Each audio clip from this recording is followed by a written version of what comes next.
Well, good afternoon, everyone.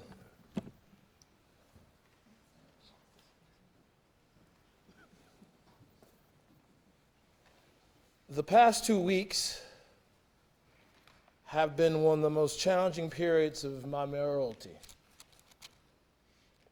Frankly, one of the most challenging periods of my life.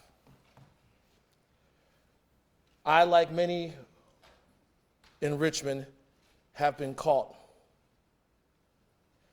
between the desire to march, to yell, and fight my way to justice for black men like George Floyd and black women like Breonna Taylor.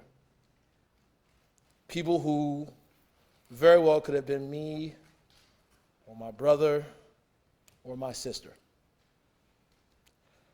Between that desire so inherently tied to my identity as a black man and my role as the leader of this great city, a role I take incredibly seriously, a role that entails ensuring public safety for protesters, for law enforcement, and for all members of our community. I realize we have a lot more work to do to ensure that the police departments across this country and here in the city of Richmond abide by evidence-based and community-informed practices. That's been made clear by both George Floyd's death halfway across the nation and by protesters at our front door. I have high expectations for the Richmond Police Department, our law enforcement. At a very minimum, I expect them to be willing to come around the table with the community to reform and reimagine public safety. So it boils down to whether the leadership of RPD embraces the change or stands in the way. That is why, as of this morning, I requested Chief Smith's resignation, and he has tendered it. Let me take a minute to say, Chief Smith is a good man. He has served this city for a very long time. He's put his heart and soul into the service of the police department and to this city, and I thank him for his service. I have, working alongside the Chief Administrative Officer, appointed Major William Jody Blackwell as RPD's interim police chief. Interim Chief Blackwell is willing and able to focus on the necessary public safety reforms. He will lead our healing and trust building within our community. Ladies and gentlemen, this goes without saying, but I'm going to say it again. We have a good police department in the city of Richmond. I truly believe that. But I also believe we can be better. I believe that we have to do more to elevate the voices of our community, and I believe we have to do more to take a human services approach to public safety. And I believe that we have to do all of this work using a restorative justice framework. A civilian review board is a step forward. The Marcus Alert is a step forward, but it's not enough. I'm committed to reimagining public safety, and I'm committed to taking a holistic approach that takes into account accountability, transparency, funding, policies, and practices, and above all, community engagement. The team I have around me today as well, Council President Newbill, Councilwoman Robertson, Councilman Jones, members of the City Council, and members of my administration are committed to that progress. To demonstrate a first few steps on this collaborative path forward, today I've spoken to Council President Newbill and will follow up with a letter, Dr. Newbill, outlining my request that City Council work with my administration, Interim Chief Blackwell, and the community to develop legislation to create a civilian review board. A citizen review board should be a law enforcement oversight mechanism, independent of the police department and representative of the entire community. My hope is that the City Council will proactively, in collaborating with me and community leaders in all 9 of our districts, to craft a citizen review board with complete community buy-in. I look forward to discussing a path forward to receive robust community input that results in an ordinance co-patroned by myself and all 9 members of City Council. I will also sign the Obama Pledge for Mayors, which commits Richmond to reviewing our use of force policy.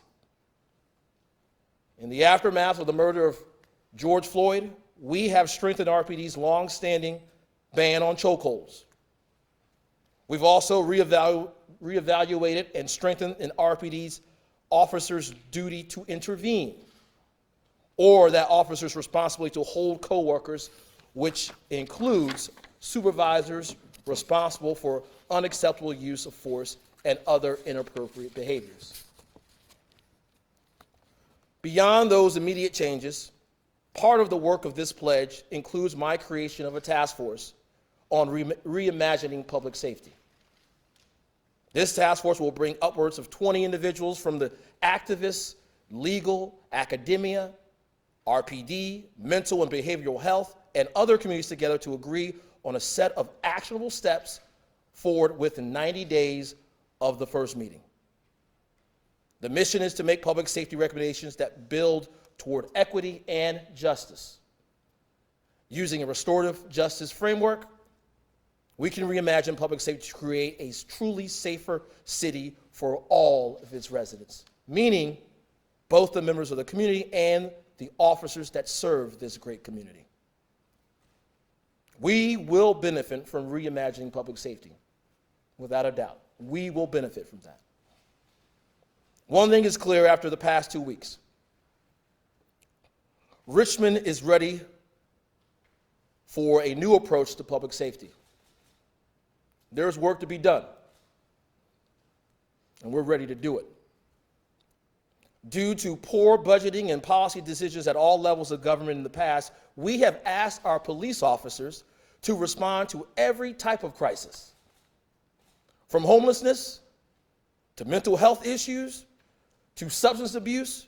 We can't expect our police officers to serve as social workers, psychologists, and juvenile trauma experts, intervening in these situations because America hasn't properly prioritized other service providers. It does not make our country or our city safer. That's been the status quo, and it must change. Our approach to this monumental shift must be holistic. It can include immediate changes, like strengthening the RPD's ban on chokeholds or its duty to intervene policies.